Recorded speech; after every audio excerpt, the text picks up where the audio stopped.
Hello, everyone. I'm Carolina. This is Zutian, and we will be presenting our team's work.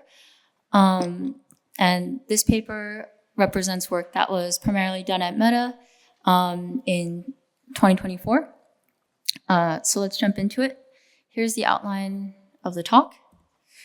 So the motivation is that our goal is to predict CTR, or the probability a user will click on an ad given user side and ad side features.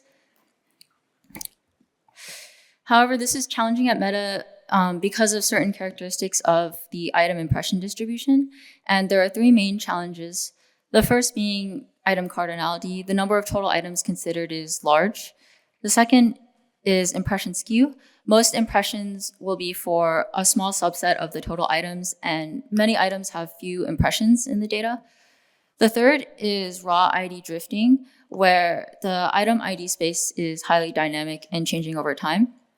So to dive into this in more detail, this graph shows the extent of impression skew.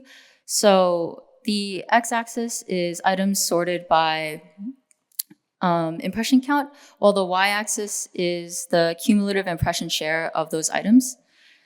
So we see that most impressions come from a small fraction of most popular items. Meanwhile, this graph shows raw ID drifting. So here the y-axis is the share of items that are still active in our corpus, and the x-axis is the number of days that have elapsed.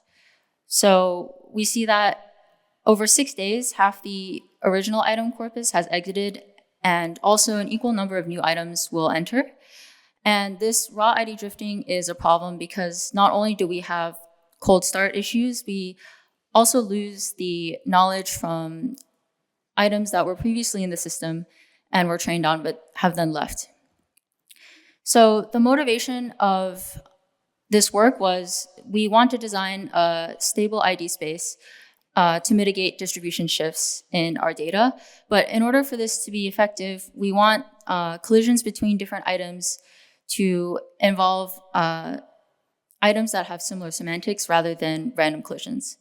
So we apply Semantic ID to our application. And this was first introduced in 2 papers at Google, where Semantic ID works in 2 stages. The first is that we obtain the dense content embeddings using an item's text, image, or video, and a content understanding model. The second is that we vector-quantize each item using an RQVAE model that is trained on these dense embeddings. So this is an overview of RQVAE. So RQVAE, the goal is to reconstruct the content embeddings X using the latent representation Z, which is then quantized hierarchically. So at each layer, you take the remaining residual from Z and you map it to the closest codebook vector that is learned. So the indices of these codebook vectors are then used as the item's semantic ID. One challenge with applying these semantic IDs to ranking is that we must map the semantic IDs to our high-cardinality embedding table. So our contribution is to introduce a new mapping called prefix ngram. Here's a quick example of how it works with 4-layer RQVAE. So here we take prefix 3-gram. So we take the prefix unigram, prefix bigram, and prefix trigram of the item semantic ID, and then we map each of these ngrams into a unique embedding table row, or if the cardinality is too large, we then use random hashing. So on top of that, so the intuition behind prefix ngram is that we want to keep granularity from different layers of the semantic ID that was learned, where the prefix unigram contains the most broad level of information, and the prefix trigram will model the residual that is not captured at the broad level, but is more specific to that cluster. And in the archive version of the paper, we also have some additional experiments showing that on our data, prefix ngram outperforms other ngram parameterizations such as trigram and 4gram. So here I'll summarize some of the key experiments and results from our paper. In the offline experiments, we use a simplified ranking model that contains all dense features and the user history sequence, but only the target item sparse feature. And we compare to two baseline approaches. The first, where raw IDs each get their own embedding. The second, where raw IDs are randomly hashed to embedding rows based on standard hash functions. And this is the approach that was used in the meta production system. And we compare to semantic ID with prefix 3gram. We use normalized entropy as the evaluation metric. And the key takeaway is that the gains from using semantic ID over the baselines are driven by two item segments, the tail items and new items, which shows that semantic ID enables this knowledge sharing for items that have very few impressions or no impressions. We also run an online experiment to measure AA variance, which is undesired behavior where two identical ads with different IDs enter the ranking system, but end up with different model predictions due to the random hashing.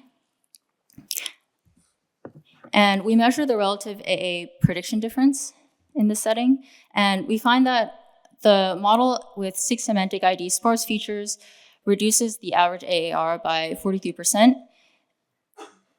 And we conclude that this greater representation stability will also lead to model prediction stability. Finally, to talk about productionization, at the time of the paper, we had added 6 sparse features and 1 sequential feature from different content embedding sources. And across different ads ranking models, the total performance gain was 0.15% on our top line online metric. And this is considered significant because of how optimized the production models already are. And thank you. The first question is, how do you ensure the whole codebook is being used? Yes, so one of the problems with RQVAE is that it can experience codebook collapse.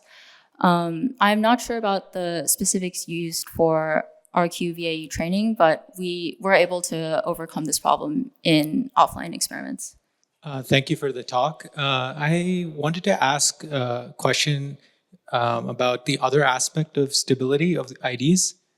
Sorry, I'm speaking over here. Which is, as the item space and the semantics of the item space evolve, you would most likely need to regenerate these codebooks.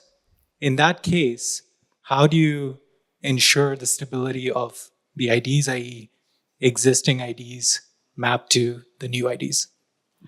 That's a great question. So I think experimentally, we did run experiments where we used an RQVAE that was trained on older data, and we found that we did not have to retrain the RQVAE as often as we did the ranking model itself. So although this is a problem, we don't necessarily need to retrain it as often. I can probably add more color. So for the offline experiments, we do have fixed training days so that we can pre-generate those tokens, if you're asking about that. But talking about productionization, we do have the streamlined process to make sure that we can generate the new tokens based upon the newly generated item IDs.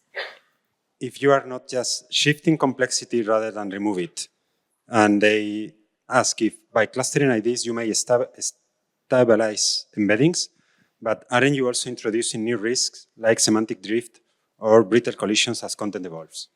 Yes, there are trade-offs between both approaches. In the production system, we added semantic IDs on top of the existing raw IDs, so that might be less of an issue, but you bring up a good point. Thank you. Yeah, in the original Google paper, they show that the semantic IDs, the semantic tokens, have some sort of hierarchical structure between them Did you guys observe any similar pattern in your when you applied this semantic ID approach?